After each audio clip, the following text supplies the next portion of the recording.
Hello, friends. Welcome to Jaipur Dialogue USA. I'm Vibhuti Jha, your host, welcoming you to the show again with the request, as always, to like, subscribe, and support our channel and give us your feedback. We value your support.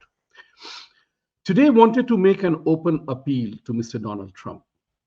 A lot of water has flown under the bridge, if I may say the cliche, the phrase which is used as a cliche. A lot of water has flown under the bridge ever since Mr. Trump has gone ballistic on Prime Minister Modi and India, and now through his cohorts on Hindus and Brahmins. So let me just say one thing very clear, Mr. Trump, if you are listening and if your gatekeepers are watching it, I hope you do, because you are speaking with the person who is speaking to you, as a matter of fact, has been one of your biggest supporters ever since you stepped down the escalator to announce your candidacy in 2016. Many of your people know that. On this channel, I have been speaking in your favor and for your policies, because your policies were driven to actually make America great again. My support to you was not driven by the fact that you will eventually in future support India and Hindus and Indian Americans here. No, not at all. It was your policies to make America great again. But what's happening of late, that you have slipped from that track.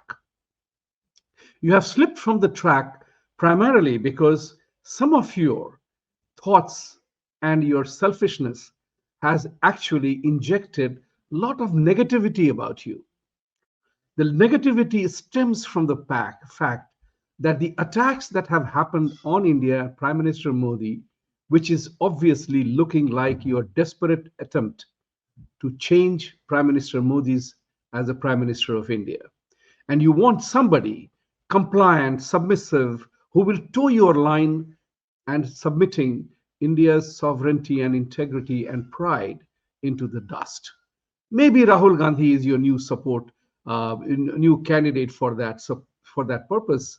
But remember one thing: what you have done has significantly damaged relationships that we were cultivating from amongst the Indian community here. You would know that more than 80% of Indians voted Democrat. And they voted Democrat because they lived in blue states: New York, New Jersey, California, Washington, wherever else. Very few Indians lived in the red states. So for you, we were not that significant. But the Democratic Party policies were so anti-India. They instigated several, steps to embarrass Prime Minister Modi and Hindus, leading to even holding a dismantling Hindutva around the world. Well, we succeeded in dismantling them instead.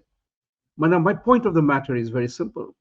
Whatever has triggered your hate, your anger, and your personal animosity towards Modi and India is not helping you.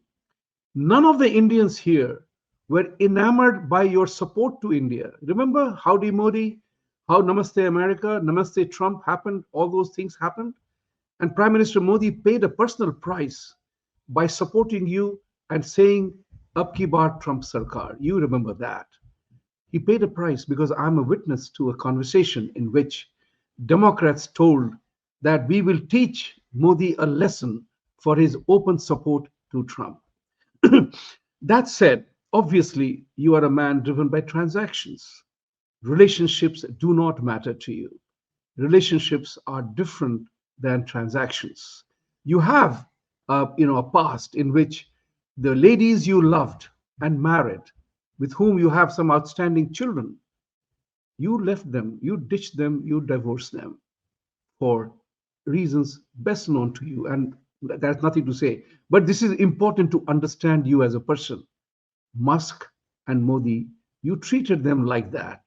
Job done, no more need for you. That's all right. But it doesn't bode well for MAGA effort, because now in this century, in this era in which we communicate rather very, very fast, I use the phrase communication is changed because of technology, because the news travels faster than the speed of lightning. Your Truth Social is an example. You established that to convey the message of truth. But the question here is, are you being truthful to your own cause? Because you are now dealing with India in such a hateful manner, such a sad manner that the whole world is seeing it. It's not the era of the First and Second World War where the news traveled late. Now everybody knows instantly what's going on. So here is what my concern is. Ever since I began to see the statement made by Mr. Lindsey Graham, when he challenged and he threatened Russia, India, and China with crushing blow of 500% tariff and all that, I'm sure you did not approve that message, did you? If you had indeed approved the message, you would have known that Mr. Graham was jumping the gun. Then followed your cry, more than 30, 35 mentions of you stopping the war. The truth will be known, but people are more willing to trust Modi's statement than yours. You have eroded the trust in your words. And remember this statement of mine: words matter, words change minds, and minds move mountains. You have forfeited the trust in your words that you were saying in relation to international affairs. Domestically, you are doing great. I applaud you for that. That's what we supported you for. But there comes a red line for every behavior or conduct because America's hegemony, America cannot become the new imperial or colonial order. That era is over, Mr. Trump. You must understand that. Even everybody demands respect, just as you demand respect for your own self, vis-a-vis all the insults and attacks that happened on you on various fronts. You are aware of that. You are forcing India and Indian Americans in the same way. Now, I know that many Democrat friends of ours, they are saying, see, how stupid were you to support Mr. Trump because he's anti you. Think about Mr. Navarro. He's a close associate of yours. Everybody knows that. He has taken tough stance against your opponents. But at this point in time, his two statements were ridiculous to such an extent that Mr. Rubio must have wondered what in heavens was he trying to do. By saying that Ukraine is Modi's war, the whole world laughed at you, laughed at your administration. And that's what is important for you to bear in mind.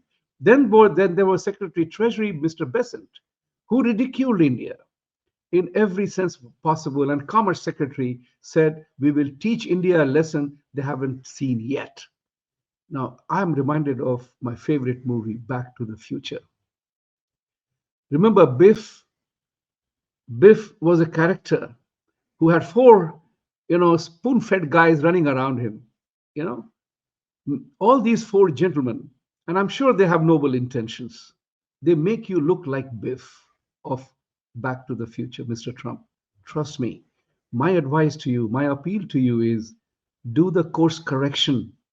The GPS system, if you miss the traffic, you missed your destination and the route towards that, it gives you auto help to go back to the track. It's time for you to trace your steps because you are not helping yourself, you are not helping MAGA, and you are not helping Indian Americans who had been leaning towards you very strongly. So the point of the matter here is, Mr. Trump, stop these attack hyenas. I'm a dog lover, so I won't call them attack dogs. But control these hyenas because unless and until you approve those messages, Mr. Trump, they won't be making it. And that's why the buck stops with you. You are losing goodwill. Politics is all about goodwill. You can make as much money you want by sleeping with your enemy in Pakistan. Remember what you said about Pakistan? I don't need to remind you. But now you are, cozying up to them. You have cozied it up to them actually by doing some deals. Pakistan is not your enemy. Pakistan is not your friend. It's actually the biggest enemy America has ever encountered.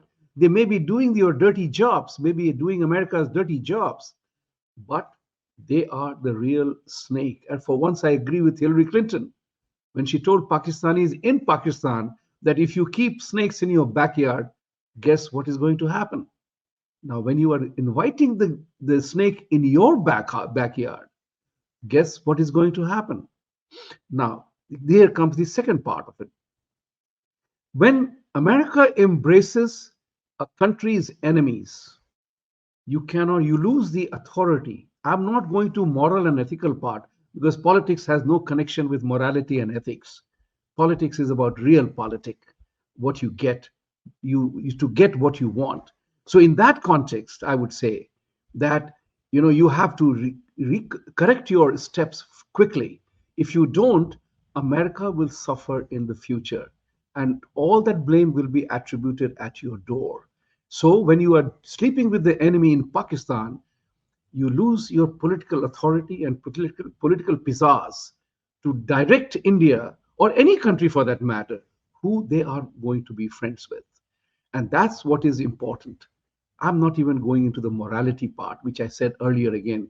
That's not the issue. The issue is real politics. If you are befriending Pakistan, a country that doesn't mean well to India, that country that wants to destroy India, there is no way you can, or America can, or the deep state can instruct India who they got to be friends with. This is what is important. And we are living in an era of technology where news travels faster than the speed of lightning. And I'm repeating it for your team to understand the importance of what I'm trying to say to you. That if you are losing that goodwill, all the goodwill will vanish everywhere that you are talking about. Today, America has become the laughing stock. The last thing that I want to mention to you, control Mr. Navarro, because he made a rather nasty, tragic statement that the Brahmins in India are profiteering from the oil surge, oil price, or oil deal India has with Russia. Do you even know what Brahmins are? Do you know that the modern definition of caste thing, Brahmin thing is there? Anybody who uses his head is a Brahmin. So if last time you used your head, you were being a Brahmin. Think about it. It's very, very significant thing to make a distinction about. Brahmin is not a person, not a right by birth. Brahmin is the duty, the job that is done by a certain group of people. Not everybody is the president of the United States. You are. And therefore, using your head is doing your Brahminical job. To accuse Brahmins of, in this particular matter, is an act of bigotry and shameful religious discrimination that you know very well. That just as you oppose anti Semitism, you have to also oppose anti Hinduism in America, because there are forces aligned to destroy a very peace loving, contributing to the American economy, to the American political life, we Indians. I will share with you what a senator once told me, that we love you Indians as immigrants to the community, to this country. You are professionals, you are hardworking, you are in the highest medium income, you have family values, you take care of your children. You are not a law and order problem anywhere in the world as an immigrant community, and you ask for nothing. If you and America and the rest of the world is going to penalize such an immigrant community, you are doing a disservice to yourself. Think about it from that perspective. When you hurt the most peaceful group of people at the expense of those who are creating trouble in America, guess where the beans will eventually fall? We have a thing called dharma. Dharma is not more than righteousness. It's about doing the right thing. Everybody knows when they are doing the right thing or not doing the right thing. It's time to understand that if you abandon the path of dharma, then adharmic forces do not win. A very simple example. I won't go into Mahabharata and Ramayana to explain to you. Just remember Harry Potter. A tiny young boy, Harry Potter, defeated Lord Voldemort, right? With all his supernatural powers. A small young man who grew up to defeat Lord Voldemort. It's important. That's an example of how Harry, who was on the side of Dharma, defeated Lord Voldemort, who was doing a dharmic acts. And the second one is Lord of the Rings. a Bobbit, Frodo Goggins, they defeated Sauron. The evil ring was destroyed by a small boy. This is another example of how dharma prevailed over adharma. And you know, our festivities, all our Hindu festivities are known as a victory of good over evil. That's what we are talking about. I would sincerely hope, as a supporter of yours, that you will step down from that galloping horse that is taking you in the wrong direction. Let the horse read the GPS. Correct your course. Because when Mr. Rubio issues a statement, oh, that India US relationship we will showcase in this manner, it sounds unbelievable. It sounds untrustworthy, unreliable. Do you realize one thing? I worked with American companies in India and here too. One of the things that was known around about American companies that they are fair weather friends. They will be with you so long as you are doing well, but you are in trouble, they pull the umbrella out. But we supported that intent with a different kind of a perspective. In this scenario, it is looking like the good cop, bad cop will not work because you have crossed the path of dharma and you have stepped into adharmic practices. Your people are making you look bad, Mr. Trump. Whatever you do, people might forgive you as a person. But what your people are doing to you is making you look like Biff. And I'm sure you do not want that image for yourself. So, Mr. Trump, I humbly appeal to you as a Republican who fought for a Republican seat in New York State Assembly. And I'm a committed Republican because I moved from Democrat to Republican. We ask Indian community to see the light of the day. Today you weakened us all. And today we are being attacked because of you. If that was your intention, congratulations, you got it. But remember, dharma always prevails. And to that end, my humble suggestion to you would be look at India from a different prism, from a different perspective. Your short term gains will not matter in the long run. That's important for you to know. Thank you very much for watching. Viewers, I appreciate you watching. As I always say, truth must triumph. Truth will triumph. And for truth to triumph, we all have to stand up and fight for it. And so it is for you, Mr. Trump.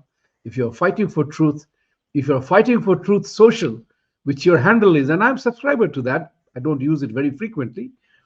Important part is you have to be truthful to yourself before you try to deceive others, but rein in those attack hyenas of yours. Thank you very much.